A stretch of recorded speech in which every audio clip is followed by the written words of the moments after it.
Vandal Blast. Back to the Stone Age. Creatures you control have double strike. Fantastic, we both die. Today on Commander Replay, we check out Ashling Flame Dancer and ask the question, can we find a way to wiggle out of death? Find out next on Commander Replay. Hey guys, there's two great ways to support the channel. All links are in the description below.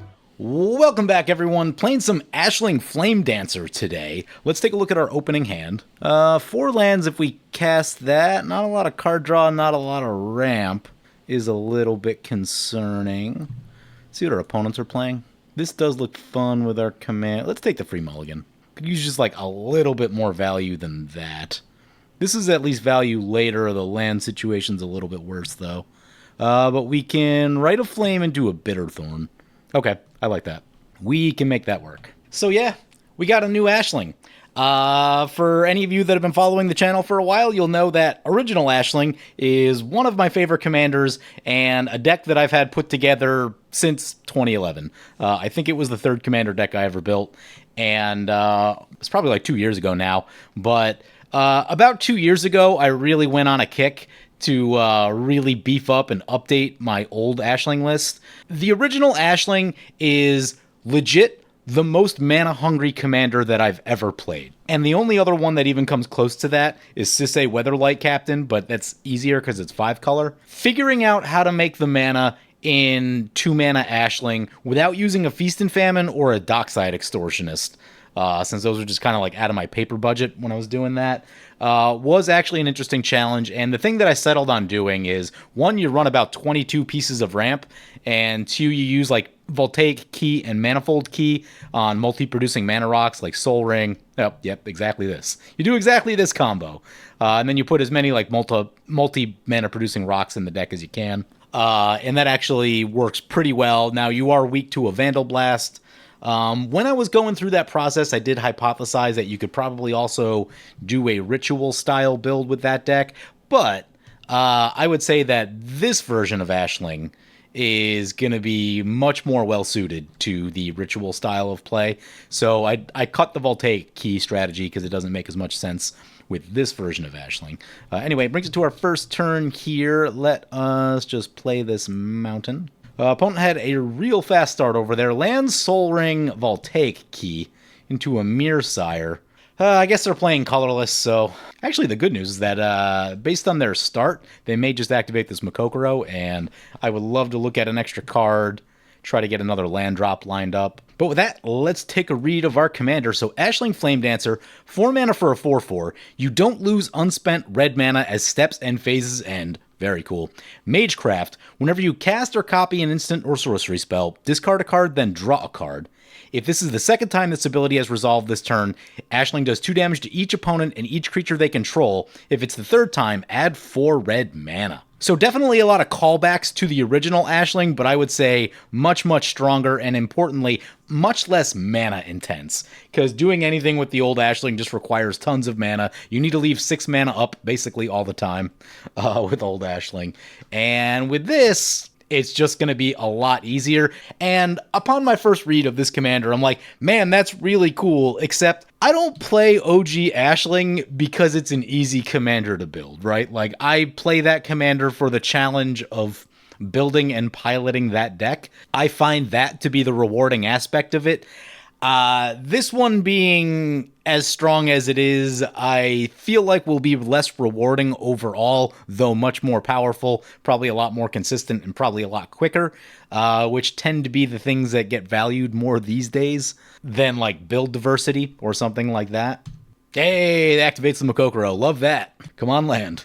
It is not a land. Conspiracy Theorist is okay, though. At least it's a 2-drop that we can like get out of our hand here in a minute. Anyway, so with our commander here, I built a Storm deck with this version of Ashling. I hypothesized that you could probably also build like an interesting controlling sort of deck where you just run like a lot of instant speed removal and burn spells, and maybe like Voltron with Ashling a little bit. And that is one of the key decisions with the old Ashling, is how much Voltron do you want to go? You can just go hard Voltron with Ashling. She does lend herself to that. Because there's a lot of, like, now especially, there's a lot of mana producing equipment. So just like put a Feast and Famine on there, put a Hearth and Home on there, put Dousing Dagger, Sword of the Ant, right? Like put all these things on Ashling because you need that mana. With my version of the old Ashling, I tried to get away from that. It does have some equipment in it because it's just, Death Touch and Lifelink are going to be insane with both versions of the commander. But I decided to go less equipment as opposed to more equipment, but you could go either way with that. Anyway, let's take our turn here. So we do catch that other land that I was looking for. Very happy about that. Let's play that land, play the Rite of Flame, then cast the Bitterthorn Nissa's Animist. That is a turn 2 Bitterthorn. Love that. And it'll Living Weapon. And so I feel reasonably good about what we have going on here. We've got our next land drop lined up. Always a chance that opponent may activate this Makokoro again at some point. But even if not, as long as this doesn't get blown up, we should be on to 4 mana by the end of next turn. I did see someone trying to build a CEDH primer around Ashling Flame Dancer. I didn't read the whole thing because it was kind of long. But, it's definitely possible. Whether it's good or not is another story, at least relative to like other CEDH decks. But the fact that you have damage built into your opponent's stuff, right? If you get Ashling in quickly and just fire down 2 spells and blow up like all the mana dorks at the table, I mean, that can save you a lot of headaches. That if you're doing that, you probably want to drop a Blood Moon down there and slow opponents down that way. If someone were determined enough, I think you could at least steal a few games with it. Because of course you always have the Underworld Breach combos also. There's also Dualcaster Mage combo. Now, setting those up, not the easiest in mono red, but definitely possible, right? So again, if someone out there is determined enough to make it work, you can probably win some games with it. Opponent's commander coming in, by the way. That's Ezio Auditore de Firenze. Is that Italian? What is that? French? Maybe Italian. 2 mana for a 3/2 with Menace. Assassin spells you cast have free running black. Whenever it deals combat damage to a player, you may pay Wooburg. If that player has 10 or less life, when you do, that player loses the game. That's out of the new Assassin's Creed set. Yeah, okay. Don't let your life total get low. That's a thing. Oh, he did say this is going to be an Assassin tribal deck. He did say that this is going to be an Assassin tribal deck, and that is being piloted by KO. Ew, Ugin the Ineffable. Well, fortunately it only blows up colored permanents, which is not us yet. But yeah, they will go in the card advantage mode there. This is a solid card, but the 6 mana does make it a little tough. If it were 5 mana, I think this thing would be everywhere. At 6, it's a little clunky. Still certain decks, if you're playing a ton of artifacts, it makes sense. If you're playing mono red, where it's really difficult to get rid of enchantments, both Ugins make a lot of sense. So I do have Big Ugin in our deck for that enchantment removal thing. This one I did not include. This deck, I don't think it's going to produce mana in quite the same way that the other Ashling does. The other Ashling, I think, is going to be more consistent with mana production, where this one will be, it'll probably kind of all happen at once via a lot of rituals and things like that. So there's a Chandra Torch of Defiance. That is some removal, ramp, burn, card advantage if we need it. Cool card. Can't really defend it yet. So anyway, let's play the Strip Mine. Actually, I know what we're going to do this turn. This turn, I think we're just going to sit on the dual and check the colors here. So this thing's 5 color. Might be getting the ramp spell turn. Also, 2 colorless commanders. Wow. We'll poke Zombie since he's got no blockers. So the question is, do we go Conspiracy Theorist this turn, or we try to Dualcaster Mage or ramp spell? Would love to see like more green decks at this table, but there is not at the moment. Get a Mountain. What's the other side of this thing? Deals 2 damage to any target. Well, that's not terrible. That has 2 life. But maybe we want to wait till Ashling's in for that. I guess let's get the Conspiracy Theorist in. Oh, we're still in combat. Play the Conspiracy Theorist, and then we'll just set up to have Ashling in play next turn, and then the following turns maybe look to try to hold up the Dualcaster Mage. Like, if there were more green decks at the table, and we could reasonably count on a ramp spell coming, then I might go that. With 2 colorless decks, not known for their instants and sorceries, so really we're talking about a chance with 1 player, and that's KO. Yep, he just plays a creature, so yep, looks like the correct call on our part. Continuing on our opponents, Zombie Caller piloting the Capitaline Triad, also out of Assassin's Creed. 10 mana for a 7/7. This spell costs 1 less to cast for each historic card in your graveyard. Exile any number of historic cards from your graveyard with total mana value 30 or greater. You get an emblem with creatures you control, have base power and toughness 9/9.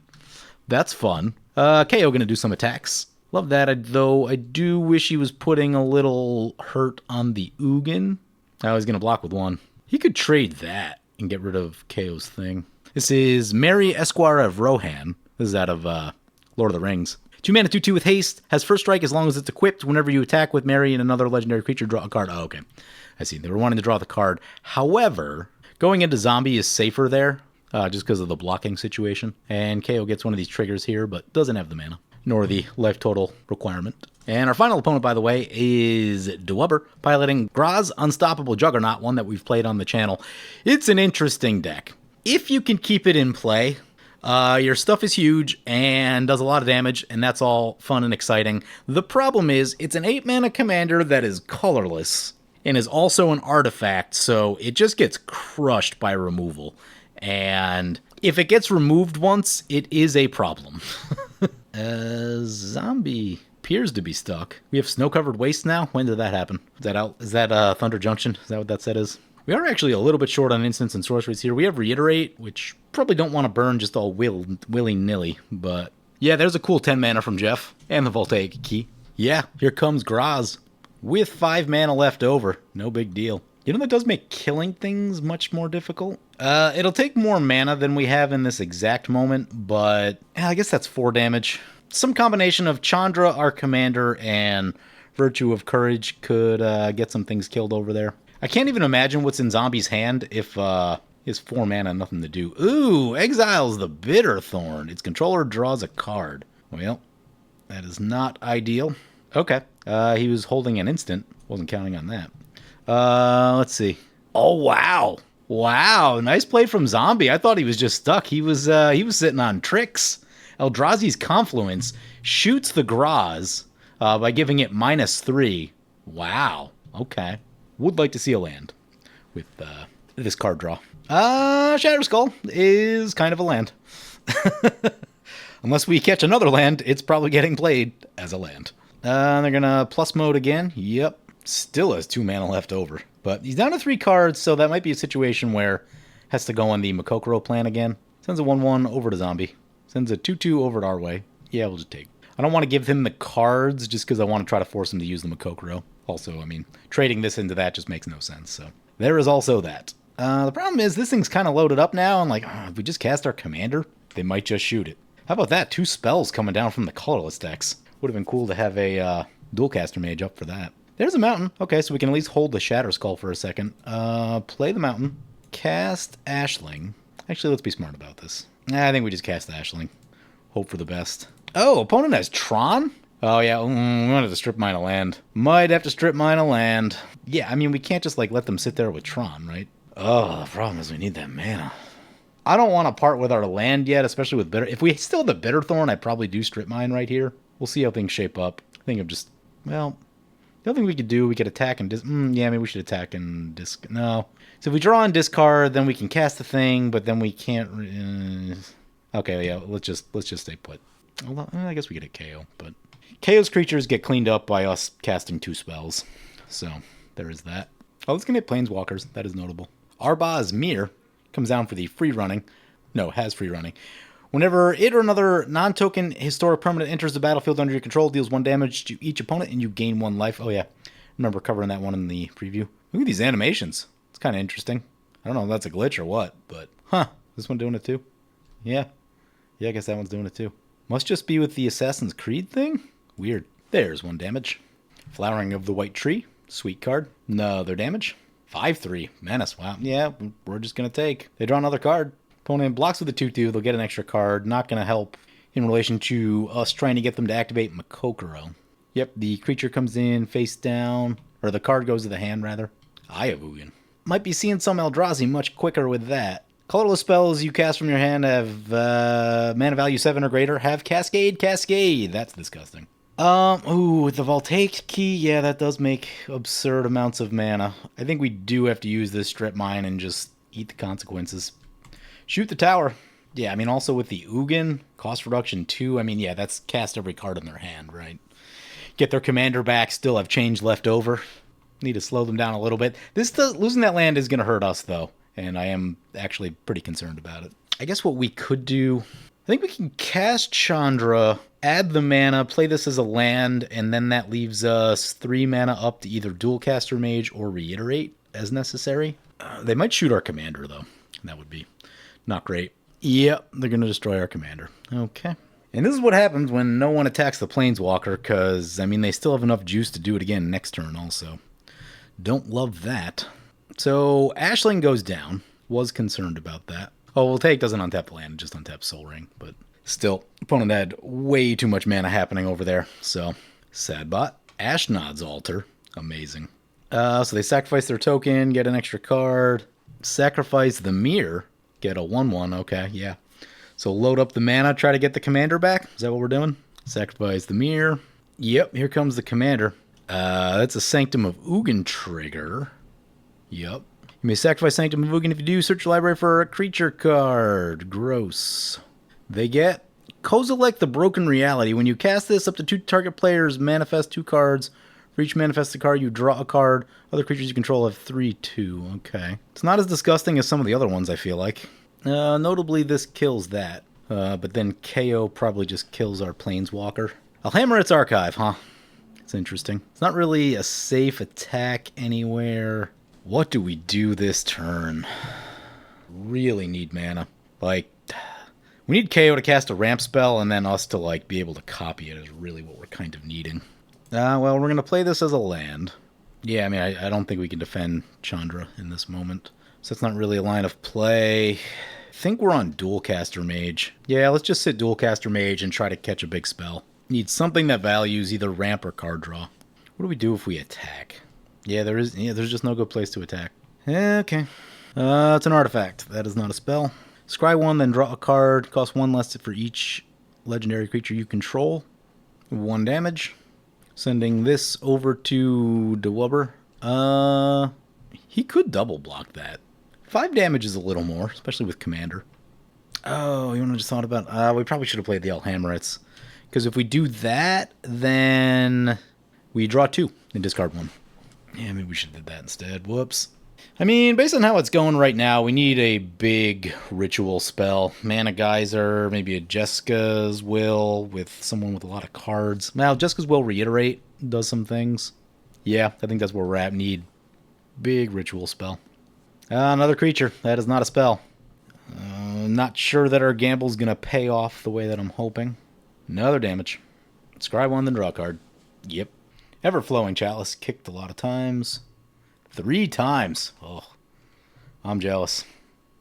I've been looking at it. Unfortunately, the +1 exile the top card of your library with Chandra does 2 damage each opponent. Happens at the end step, which could almost be cool with Virtue of Courage if everything was an instant, but without instant speed, it's not quite going to get us where we need it to go. We'll take key. Here comes that Kozilek. So we could do 4 damage to Graaz, which is not enough to kill it. Probably also just need a board wipe to happen. Manifest 2 cards from our hand? You kidding me? Yeah, maybe it is kind of terrible. I mean, I guess Reiterate and Dualcaster, since it doesn't look like they're going to be helpful in this moment. Oh, we get the manifests? Oh, I see. Okay, we get the manifest. So at least we have some bodies. And we can still turn the Dualcaster face up. It's not the end of the world. This team is now huge, though. Opponent's going to plus the Ugin again. Yep, keep plussing the Ugin. Commander's Plate, fantastic. Vandal Blast would be a really good pickup. Vandal Blast would crush most of the board. KO would be the only one that has any meaningful board left. Palladium Mirror. Equip the Commander's Plate. Going over to Zombie. 13 Commander onto Zombie, down to 20. Sacrifices the Solemn to draw a card. Sacrifices another thing. 6 mana for a Great Distortion. Fantastic. Up to 7 cards in hand and has the ability to now counterspell stuff, to make it much harder to get a board wipe through. Sunset Pyramid. Vandal Blast. Does opponent have a 1 mana spell? If they did, they may have cast it. Let's try. They're going to sacrifice to draw a card. That means they don't have it in hand, otherwise they would just use it. There can't be too many 1-drops in the deck. Back to the Stone Age. Nice. Unfortunately, they still do have 2 really big creatures in play. But that just cut down a massive amount of mana production for them. If we can get rid of these creatures now, then we'll actually be in decent shape. Yeah, still can't really do anything. That was a nice pickup. I do wish we got that Alhammerets in. Basically just wasted our previous turn. Spear of Leonidas. Nice. Another damage. Equip the spear. KO going on a big attack. And this will hurt, but I would really rather he takes that Planeswalker down. He hasn't been doing that all game, and I mean, mostly that's just bit us, because, I mean, it's giving him a ton of advantage, it's giving him ramp, it's ramp removal and card draw, right? Like, it's all of those things, and it just continues to sit out there. What's interesting, though, is, I mean, they could block. They'd have to double block, but KO hits. There's that trigger. There's that trigger again. Doesn't look like they have the mana for it, but opponent's down to 10 and 18 commander. 2 damage to any target, huh? Might want to keep that in mind. That could be relevant. Endbringer. Spicy card. He is set up to get killed by KO. Nope, that wasn't the... I think he needed to shoot KO's commander. Goes card advantage. Whenever Ezio deals combat damage to a player, you may pay... he can still block. Okay, so yeah, trying to get a blocker up makes sense. I wasn't sure if it was that or any assassin. It does have to be Ezio itself. Metallic Mimic. Forsaken Monument. Gross. Mirror Galvanizer. They gain 2 life. Ooh, now they're out of range. We could put them back in range, unless they have more spells.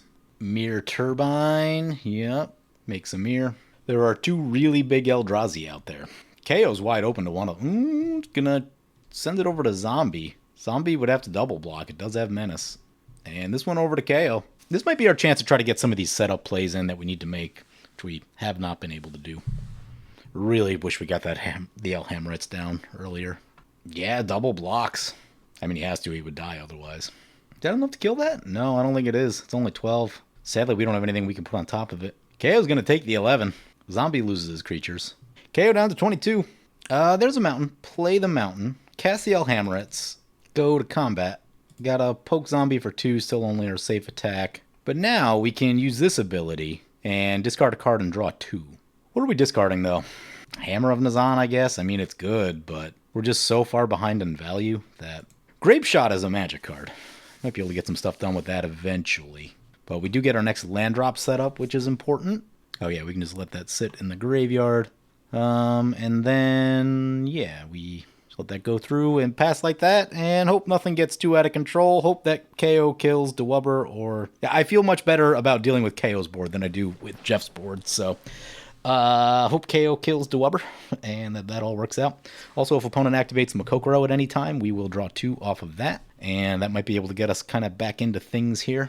KO's turn, let's see what he's got. He does have flying damage, which is huge. Okay, potential line KO could take. I know he probably really wants to use this ability, so he's going to need evasion for that, which he doesn't have currently. But he could put the double strike on here, and that's 10 in the air, and then just cast 4 permanents. It's not unreasonable. Assassins get 2-0, 1 damage. Yeah, okay, he's moving the spear over to the flyer. Oh, yeah, that'll do it. Okay. Now, okay, KO's got a line worked out here. Yeah, 2-0 on the flyer, send the flyer in with double strike. Like this. I like where this is going. I was hoping to get that Makokoro activation, though. And this one coming our way. Let's see. 7-3, huh? 7 will put us down to 14. 14 with the flyer. Yeah, there's the double strike. I'm going to draw a card. Man, I kind of want the dual caster just because, like... What's giving ward? This gives ward. Well, I'm not doing much about that. Yeah, nice play by KO right there. Do just kind of need a board wipe. We got to cast... Yeah, I think we got to throw the dual caster under just because... I mean, I really want it, but we're going to be too low on life if we go to 14. Or, not 14, 17. With the flyer and the double strike, it's just a lot. Oh, actually, I think this will trade also, I think. Yeah, okay, we took his commander down. Cheap to recast, but, slow him down a little bit. Save the damage. Okay, reasonable play. Jeff is... Okay. Yeah, Jeff goes down. -1. Nice play out of KO. See what zombies got. They're going to War Room. We may just have to Chandra that, because that's a lot of damage that we can't block. There's still... I mean, that one's got 6. You're going to need a big draw. That's for sure. Return the Favor. Copy target instant or sorcery spell, or activated ability. Choose new targets, or change the target. Okay. We could potentially... the ward's gonna kill us. Play the mountain. Let's attack zombie and keep getting these value triggers. Do the thing. Pay 1. Discard Chandra. We draw 2 lands, is not great. Cast the Chandra. Or put it into exile so we can cast it. Chandra may gain us some life too in that they may attack it. Cast Chandra.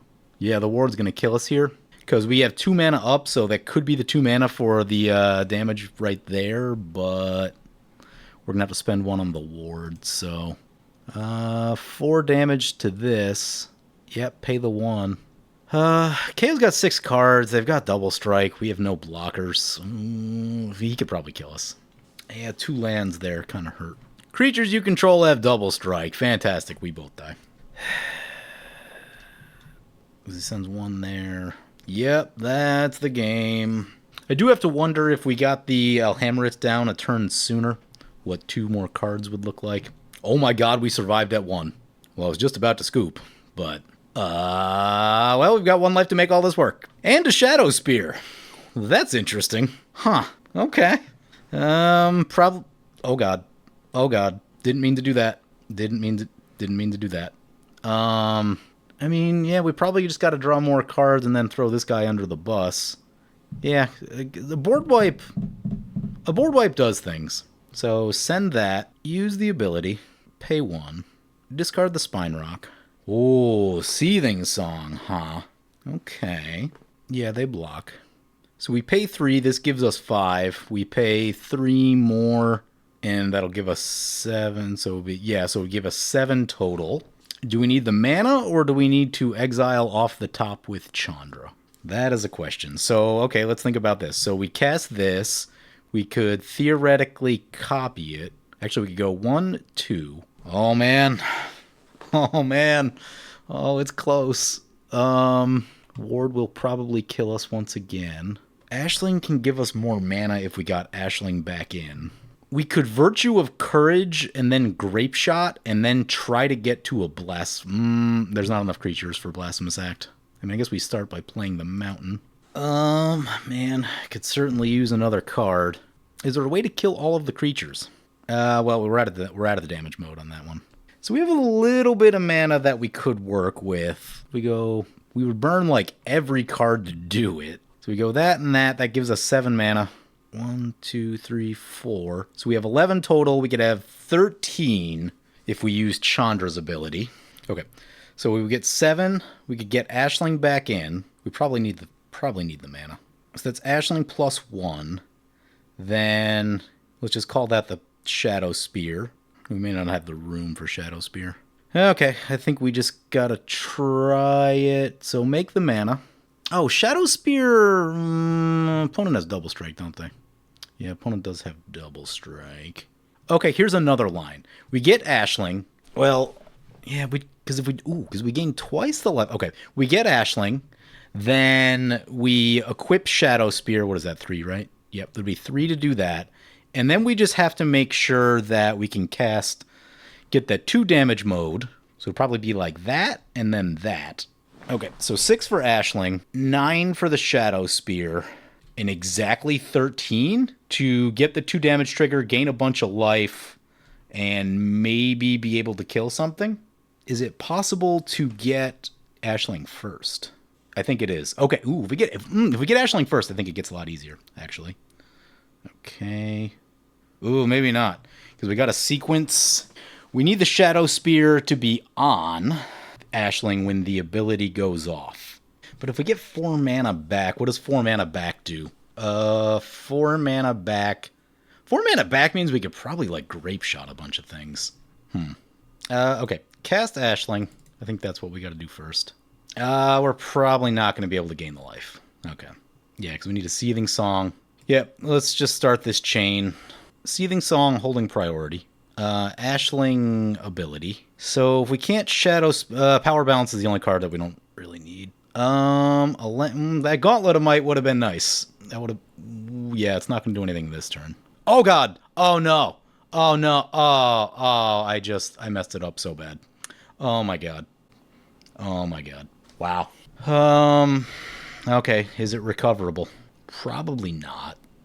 What have we cast this turn? We've cast one spell. It's like one spell, two spell with Ashling. We get 3 right there. Oh my god, I can't believe I just did that. So we've got one spell off of Ashling. The next one gets us damage. Well, maybe we try it this way then. Shadow Spear. Or maybe we try this the other way. Okay, so there's 2 damage. We've cast, what, 3 spells? 1, 2. Maybe we've cast 2 spells. Okay, so we've cast 2 spells. This could be a 3rd spell. This would take 5. No, that doesn't quite get us there. Oh, God. We need to get that mana back from Ashling. How do we get more cards? I don't think we can get out of it at this point. Oh, man, if the Grape Shot would work, this would probably actually work. Or if there was no ward, this would probably actually work. Yeah. It would probably work.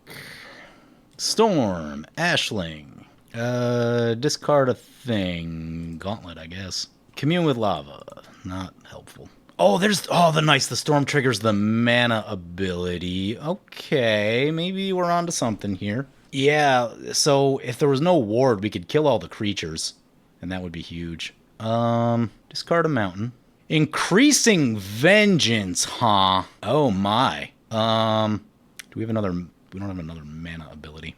Are we gonna get out of this? Oh crap, there's not enough to flash it back. We need more mana.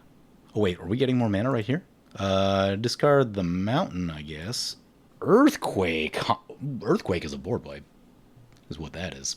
We can discard another card. I think it's gonna be this thing. Is this triggering correctly? Oh, it's whenever you copy an instant or sorcery, if it's the 2nd time. Wow. So we can just draw and discard like crazy. Oh my god. Okay, we have choices. We have choices now. Earthquake opens up some stuff for us. We can go Earthquake for 3, and that kills all of his stuff. That seems like a reasonable plan to me. Oh my god, we're back to 21. Oh my god. Oh my god, I think we're out of this. Earthquake, X3. We can draw and discard again. Electrostatic, I guess. His board is down. Past the turn. Back to 18 life. Through the punt. Oh man, we need to discard the hand size. This has flashback, I guess. Wow. Earthquake off the top. Oh, with the Ashling. Man, Ashling. God, Ashling with Alhammerets. It's ridiculously good. So, yeah, that's insane to me. That first ability isn't just the first time. It's whenever you cast. Which means you can just be looting for days. Wow. First strike. When it attacks, exile up to 1 target assassin creature from your graveyard with a memory counter. Rising of the Day. Okay. Give him haste. Then for each creature you control with an exile memory counter on it, create a tapped attacking token that's a copy of it. Oh. It does have haste. What, the double strike one? The double strike one would be scary. Sending it at the Chandra. Okay. Yeah, like I said, Chandra might gain us some life just as it has to get attacked at some point. Yeah, it's the double strike one. Okay. How big is the double strike one? It's a 6/5. That'll put us to 6, but as long as we can keep... I feel okay. I feel okay that we'll be able to untap with Ashling and Shadow Spear, which takes care of a lot of problems. Maybe not. He's got something. Nope. Nope, he's just tapping out. Down to 6. Exiles the thing. 4 toughness thing. We could get Death Touch on Ashling, and that would help. Sulfim would also do roughly the same job. There's a mountain. Play the mountain. Like, we should be able to finish this up. Although, I mean, we need spells. Let's go the Death Touch route. Cast Gorgon Flail. Equip Gorgon Flail. Let's cast a Commune with Lava, like X2, I guess. Actually, no. Let's not do that. Let's go to... Oh, we can cast this thing. Okay, let's attack. Got the old lifelink Death Touch on Ashling. That's what we sign up for. That's why you play the commander. Down to 9. Kind of short on mana. We can kill that. Okay, I think we can kill that. So we do 2. From there, we need to cast another instant and sorcery. Back to 18. Love that. Okay. Yeah, let's just start by casting this thing on here. And we may... Okay, yeah. Cast this thing on here. Pay the 2. Oh, wait, we can just shoot him in the face. Right, because this has Death Touch, so we don't need to hit the creature. Okay, that helps. Shoot them in the face. There's our first trigger. Sword of the Animus. Too late to the party today. Ooh, create a treasure, huh? That one seems helpful here. And that's why we put it in. Cheap spells to cast. Make a treasure. Down to 7. There's the Ashling trigger. 2 damage to each opponent and each runaway Steamkin, probably also a little late to the party. Chain reaction. Overmaster. This should give us the mana back. Discard a card. Have we played a land yet? No, we don't need chain reaction at this point. Gutter Snipe. Gutter Snipe should be able to finish it up. Mana Geyser certainly can. How many lands do they have? 1, 2, 3, 4, 5, 6, 7. Yeah, okay. Mana Geyser. There's the Mana Geyser we've been needing. Loot again. God, the looting on this thing's insane. Fury Storm. Well, for good measure. We don't have the mana yet. Oh, no. Oh, no. There's 7 mana. Okay, Gutter Snipe. Commune with Lava, I guess. Yeah, I'll just go X2. Discard a land. We have 1 left over. What'd we hit? Soul Ring. Keeps us going. Well, it's leftover mana, though. Unless we've already played a land. Play the Basilisk Collar. Pass like that. Okay, I feel pretty good. I feel pretty good about where we're at. He's at 3 life, so on the 3-yard line. There was probably a way to win the game in there somewhere. Just got overexcited that we're actually still in the game. That's the exciting part. Sacrifice Lynch card. Return all legendary creature cards from your graveyard to your hand. If they had more time, that would actually be very strong. Commander coming back. Yup. 3-4 coming our way. Along with the commander. Yeah, that's fine. We just take doubled life gain. Alhammeret's Archive. Doing work this game. They hit. I'll tell you what, 4-4 Ashling is nice. Just in the sense that, like, you know, you put an equipment or 2 on here, and now it's a 6-6. And 6-6s are able to get a lot done in today's day and age. The other Ashling does take a while to get to that with the mana. It comes in on turn 2, which is cool, but doesn't give you a lot of, like, you need a lot of equipment on it to really get, like, good value in combat. We'll just send in Ashling here. We could probably get tricky with a bunch of stuff, but I ate up a lot of the clock trying to figure out that line to not die. Where's our clock? Is that us? Oh, it's down here. Yeah. Ate up like 20 minutes, probably, trying to figure that line out. The 4 mana into that Earthquake. That's what allowed us to wipe the board and then not die to KO stuff. That was massive. Wow. Can't believe I won that. Yeah. I mean, this game started off terribly. We got our, all because we got the Bitterthorn shot. If the Bitterthorn stuck, I don't know, maybe 2 more turns, you know, those lands would have really helped us out. Made a punt by giving up our turn 5 mana, basically. Not casting the Alhammerets, was hoping to get lucky. Probably should have just went with Alhammerets. Got lucky that KO didn't kill us. I'd have to check to see what he had. I don't know if he had, like, better attacks where he could have made sure that both of us died, or if that was the best that he could muster in that moment. But yeah, they gave us 1 life, and that was all we needed. And with the original Ashling, I've been in a similar spot. I got down to like 3 one time with a Furnace of Wrath on the board. So, I mean, you basically die to anything. And came back to like 150 in that game with an exploded Ashling and lifelink. So yeah, Ashling has the ability to gain you a lot of life when you put lifelink on it, even more so with Alhammerets in play. This one you don't necessarily need to play like that. Like, the old one makes sense to play like that, but this one you can if you want to, and I've chosen to do that. If you wanted to make it faster, you could really just, like, really focus in on the Storm and just use Ashling as a way to, like, loot and get mana. I would add a lot more ramp if I were doing that. Probably needs a little more anyway. The ramp in here is, like, it's a little tricky. A lot of it's ritual based, which isn't great for, like, consistent mana production. So yeah, there's a few things I could work out on the balance with this deck currently, but yeah, we got a cool little game out of it, and I was actually very worried that I wasn't going to be able to show the game because we did like nothing for a long time and pulled it together at the end. So that was exciting. Hope you guys enjoyed the video. As always, feel free to comment, like, or subscribe. Thank you for watching. So recently I've been working on a secret project that's really cool, but it's also going to be horrendously expensive to get filmed. So I greatly appreciate anything you guys are able to contribute to the Patreon in order to fund that video, and I hope to be able to share it soon. And of course, thank you to my Patreon supporters. You guys are awesome.